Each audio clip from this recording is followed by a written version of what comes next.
आकाशवाणी गोरखपुर से प्रादेशिक समाचार।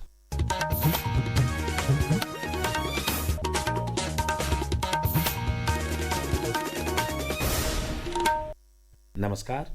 समाचार बुलेटिन के साथ मैं वेद प्रकाश पाठक। पहले मुख्य समाचार। केंद्रीय मंत्रिमंडल ने प्रधानमंत्री किसान संपदा योजना के लिए 1920 करोड़ रुपए के अतिरिक्त परिव्यय को दी मंजूरी। राष्ट्रीय सहकारी विकास निगम अनुदान सहायता एनसीडीसी को भी मिली स्वीकृति। प्रधानमंत्री नरेंद्र मोदी कल वाराणसी से जारी करेंगे पीएम किसान सम्मान निधि की 20वीं किस्त।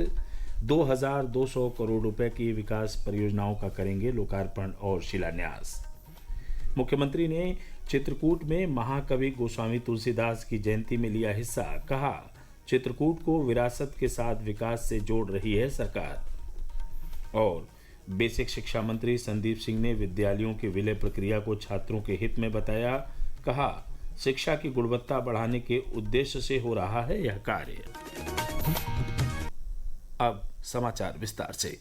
केंद्रीय मंत्रिमंडल ने 15वें वित्त आयोग की अवधि के दौरान जारी केंद्र की प्रधानमंत्री किसान संपदा योजना के लिए 1920 करोड़ रुपए के अतिरिक्त परिव्यय के साथ कुल 6520 करोड़ रुपए के परिव्यय को मंजूरी दे दी।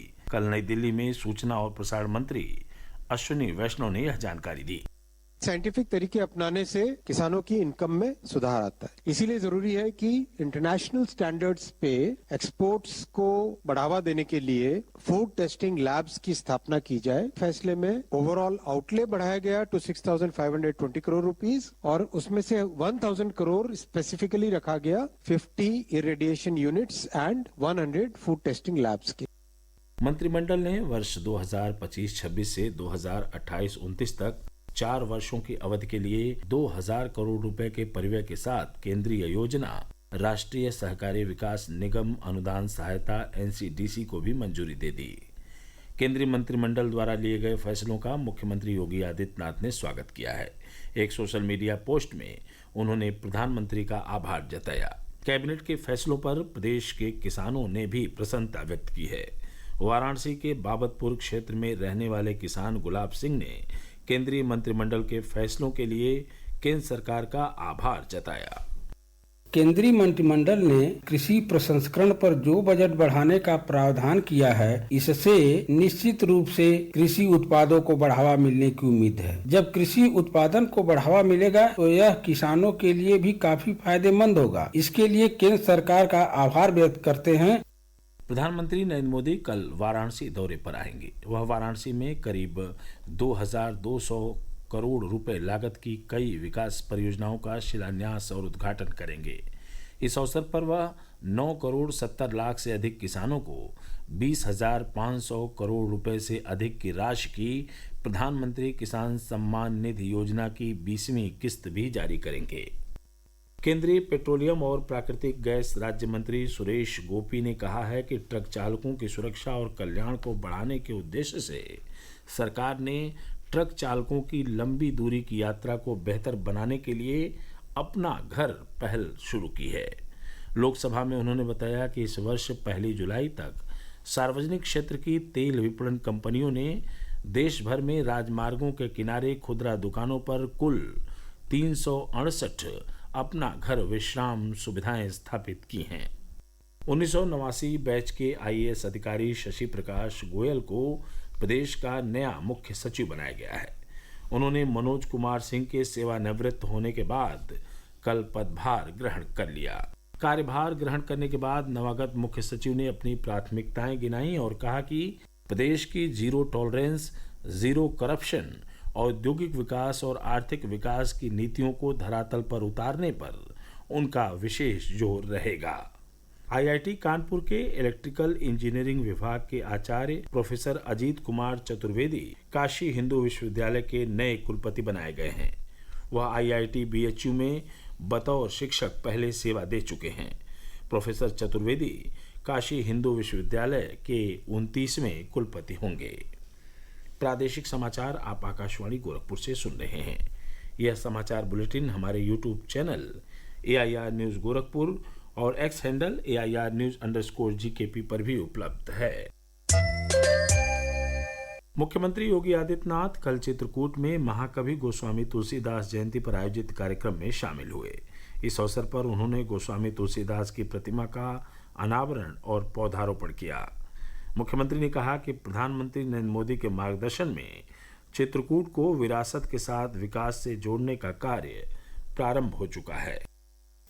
उनके द्वारा जो रामचरितमानस की रचना हुई थी, उन सभी रामचरितमानस की उन पंक्तियों का दिव्य विभूति के हाथों से लिखी गई उन पंक्तियों को अपनी आंखों से मैंने देखा है। इसी को प्रधानमंत्री जी कहते हैं विरासत। और यही विरासत जब विकास के साथ आगे बढ़ता है तो भावी जीवन को एक नए उत्साह और उमंग के साथ जोड़ने की एक नई प्रेरणा भी हम सबको प्राप्त होती है। वहीं प्रदेश के उप मुख्यमंत्री ब्रजेश पाठक ने कल कानपुर में आयोजित गोस्वामी तुलसीदास जयंती समारोह में बतौर मुख्य अतिथि हिस्सा लिया।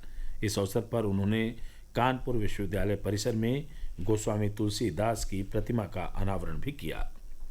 मुख्यमंत्री युवा उद्यमी विकास अभियान के तहत 2 दिवसीय सीएम युवा कॉन्क्लेव एंड एक्सपो 2025 का कल लखनऊ में समापन हो गया। इससे पहले सूक्ष्म लघु एवं मध्यम उद्यम मंत्री राकेश अचान ने कल प्रदर्शनी का अवलोकन किया और युवाओं से संवाद किया। प्रदेश के बेसिक शिक्षा मंत्री संदीप सिंह ने कहा है कि राज्य में विद्यालयों की विलय की प्रक्रिया शिक्षा की गुणवत्ता बढ़ाने के उद्देश्य से की जा रही है। कल लखनऊ में पत्रकारों से बातचीत करते हुए उन्होंने बताया कि पेयर होने वाले किसी भी प्राथमिक विद्यालय की दूरी 1 किलोमीटर से अधिक नहीं होगी।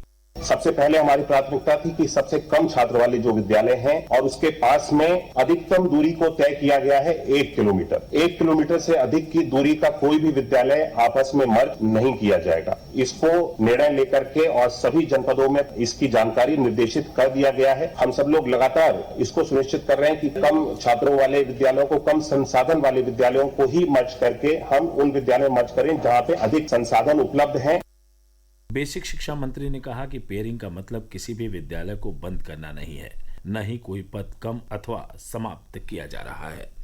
50 तक नामांकित छात्र वाले विद्यालयों में 3 शिक्षकों की तैनाती अनिवार्य होगी। उन्होंने बताया कि बाधित भौगोलिक स्थितियों वाले विद्यालयों को इस प्रक्रिया से अलग रखा गया है।